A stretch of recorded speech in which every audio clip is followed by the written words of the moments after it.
Imagine you unlock your phone. Same screen, same icons, same reflex. And then a thought appears, quite but ridiculous. What if I just deleted everything?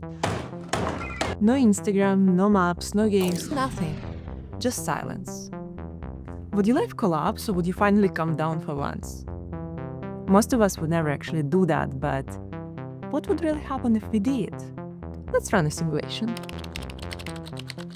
If that idea sounds a little unhinged, you are not alone. We spend nearly 4.6 hours a day on our phones. That's a part-time job in screen time. Some studies suggest that an average person touches their phone 2,600 times a day. 2,600 times a day. And when it is not around, nearly half of people say they feel anxious without it. There is even a word for it, nomophobia. Sounds like a TikTok dance, but really it's just a fear of missing notifications. So yeah, if you ever fantasized about deleting every app in one dramatic swipe, congratulations! You just joined a quiet rebellion of modern life. 67% of millennials tried and often failed to cut back on the phone time. Okay, you actually do it. One by one, icons vanish like tiny souls leaving your phone. What's left? Well, first off, your phone won't let you nuke everything. Some system apps like messages and settings are protected. Engineers know as well, they've built in digital babysitters for moments like this. But let's say you bypass that. Well, now you will be staring at a $1,000 brick that makes calls, and that's about it. No WhatsApp, no Spotify, just peace. And panic. Need directions? Good luck. Without Google Maps, you're relying on street signs and memory, both of which are pretty terrible. Even the person you stop to ask will check their phone. You're both lost. And try telling your friends that you've gone app-free. They will text you on the very apps you've just deleted. Without messaging on social media, you basically time travel to 2004. Seriously, try to remember when a friend last called you. Trying to find each other on a parking lot doesn't count. Also, no apps means no music on runs, no scrolling in line, no instant news, no dopamine hits. Your phone becomes just a phone. Strangely quiet, slightly useless slap.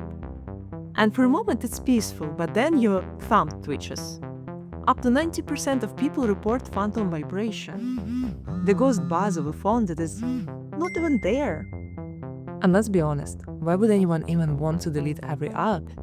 It's not just boredom, it's a full existential moment. Our brains were never built for this much stimulation. Every ping, every scroll, another dopamine spike. Over time, these constant micro-hits can make you feel anxious, distracted, and oddly empty. If you're like me and you have smartphone, smartwatch, and you're working at the computer, you know what it feels like when the cross beeping starts on all of the devices. Newsletters, scheduled payment, and you were just trying to focus.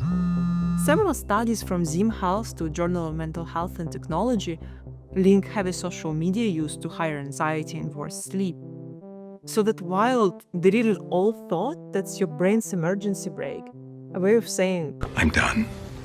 It's like that urge to yank your car key while driving, not because you want to, but because your mind briefly wonders, what if? Psychologists call this intrusive thoughts.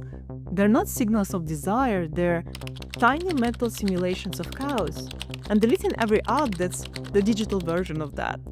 Your brain runs the disaster drill just to remember you're still in control.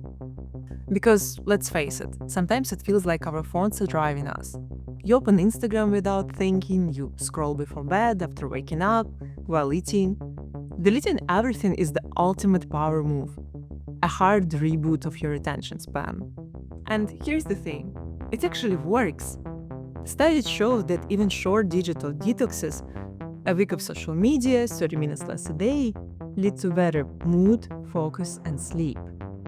One study found that participants who limited social media use to half an hour a day reported higher life satisfaction in 2 weeks. So yeah, that urge to delete it all isn't crazy, it's biology begging for some quiet time. And if you actually do it, first there will be silence. No notifications, no infinite scroll, no digital slot machine in your pocket. You start noticing birds again. You sleep better, your brain finally exhales. Some people describe it as a kind of relief, like The world finally stopped shouting. But then comes the reality, because modern life still assumes you have apps. Bank needs to send you security code, airline needs a digital boarding pass, and your friends organize everything in group chat. And suddenly being off-grid just means being out of the loop. A Business Insider writer who tried it for a year called it peaceful but impractical. He was happier but completely unreachable.